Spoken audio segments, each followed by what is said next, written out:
that is cute.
Of each other as life's mates.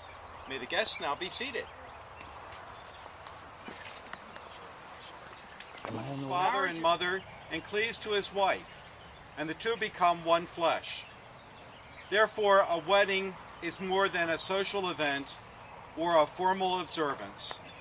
It is a celebration of the highest of aspirations. It is a relationship that is sacred, not to be entered into casually or frivolously, but thoughtfully and deliberately. You make a covenant with each other in a relationship that's eternal. And Jeffrey and Lindsay, you come now before all to be joined with this gift. Lindsay and Jeffrey, as you stand here today beneath this kipah, this bridal canopy, it is symbolic of the home that you will build together. It is opened on all sides. And so too are the people who have loved you unconditionally. They are here surrounding you with their love. And just as they have given you their unconditional love, it has enabled you to find each other and open your hearts to find one another and love each other unconditionally. The fact that you are standing here today with Father Aiken and myself just symbolizes the respect and caring that you have for one another, the respect that you have for each other's families and traditions. And I know that that respect will continue throughout your relationship. The home that you will build together will be your sanctuary against the world. It will be the place that you know that your best friend dwells. It will be a place filled with love, warmth, caring, a lot of laughs, and definitely a place that will be open to all who come to see you and want to be part of your lives. They say, this is the day that God has made. Let us rejoice and be glad in it. And we have so many reasons to rejoice today because not only has it finally stopped raining, but because these two wonderful, wonderful young people are here proclaiming their love, their commitment, and their covenant to one another in front of all those people that they love and care about so much. And the fact that you have chosen to have Father Aiken and myself here to help you affirm your commitment to each other and to God is even more of a reason to celebrate.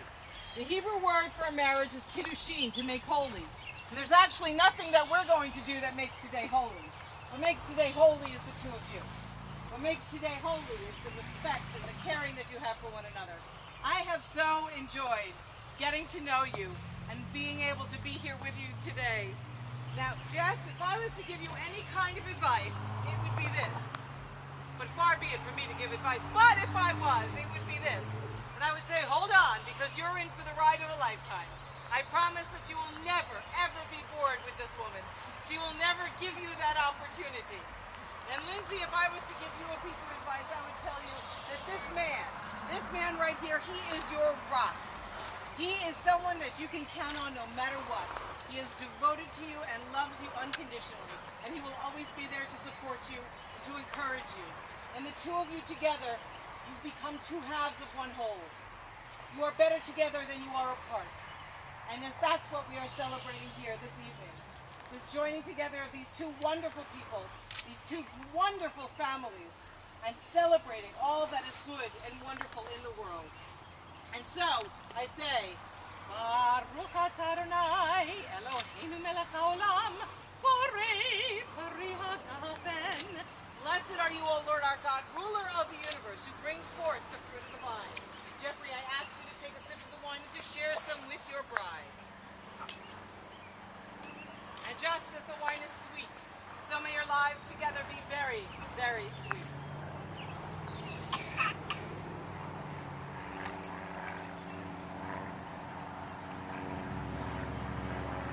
Are you, Jeff, ready to enter into this covenant relationship, to accept the responsibility of a husband, to be Lindsay's loving, faithful, and helpful husband, whether in days of success or adversity? If so, answer, I am.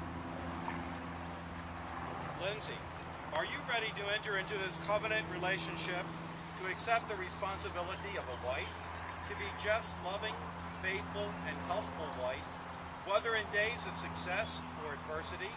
If so, answer, I am. And I ask to Lindsay's parents, who gives their blessing for Lindsay to be married to Jeff? Jeff's parents, who gives their blessing for Jeff to be married to Lindsay? We do. As a further indication of your promises to live together, I ask you now to turn and face each other, to join hands, and to repeat individually after us your marriage vows.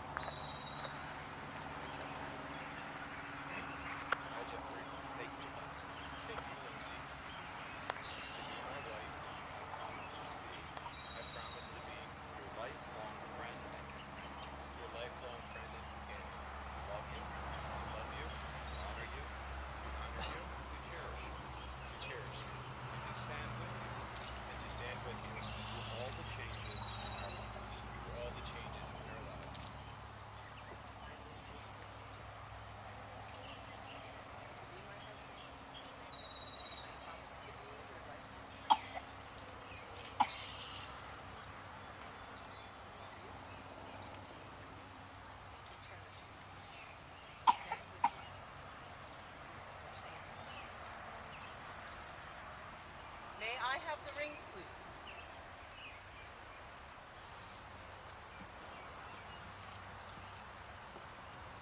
The wedding rings serve as symbols of the covenant that you have just affirmed. They are outward and visible signs of an inward and invisible love which binds your lives together. As they are the finest of earth's materials, so is your love the richest of spiritual values. As rings are without seam, having no beginning and no end, they symbolize the perfection of a love that cannot end. Bless these rings, O God. May they ever be a visible sign of the vows here made, that each who gives and each who wears one may ever be reminded of their promises, ever more living and growing in the spirit of your love. Amen.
Adonai, Eloheinu melech haolam, borei peri hagafen. Blessed are you, O Lord our God, ruler of the universe, who brings forth the fruit of the vine. Jeff, again I ask you to take a sip of the wine and to share some with your bride. And the difference between this cup and the first cup of wine, in the first cup you were two separate individuals, and by sharing this cup you are in essence joined together as one human being. Inasmuch as Lindsay and Jeffrey have now shared with one another the covenant to live together in marriage, have exchanged rings as a symbol of that covenant, we now declare that having come to the huppah as bride and groom, they will leave as husband and wife. May God add divine blessing to all those which are wished them in blessing by their family and friends. Eileen will now read a poem. Not only for what you have made of yourself, but for what you are making of me. I love you for the part of me that you bring out. I love you for your hand into my heaped up heart and passing over all the foolish, weak things that you can't help dimly seeing. And for drawing out into the light all the beautiful belongings that no one else had looked quite far enough to find. I love you because you are helping me to make of the lumber of my life not a tavern but a temple, out of the works of my everyday not a reproach but a song. I love you because you have done more than any creed could have done to make me good, and more than any fate could have done to make me happy. You have done it without a touch, without a word, without a sign. You have done it by being yourself. Perhaps that is what being a friend means after all.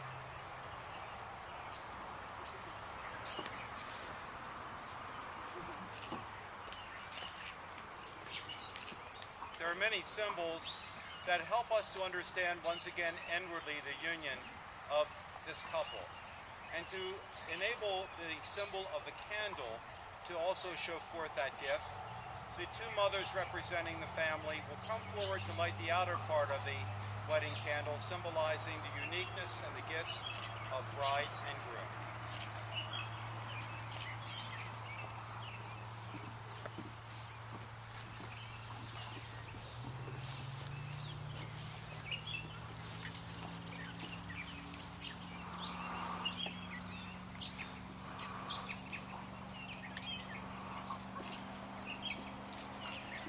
Soft mist embrace two golden flames.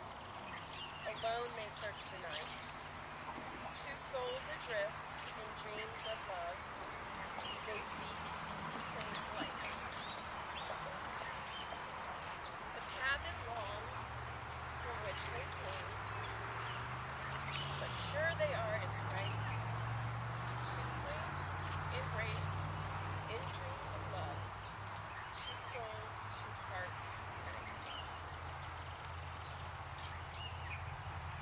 And now fulfill what the scriptures say, that in marriage two become one, through the lighting of the one candle.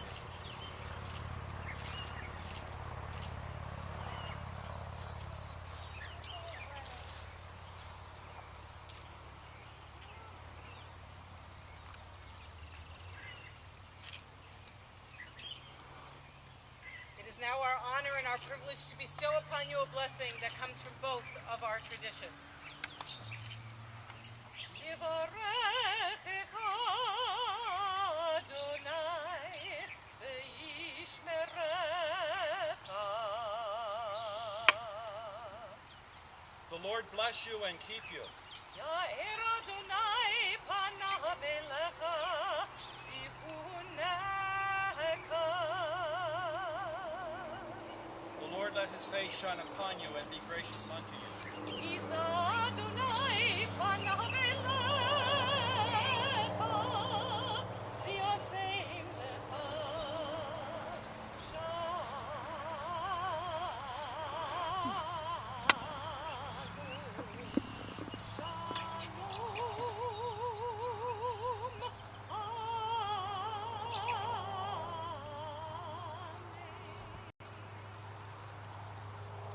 The Lord look upon you kindly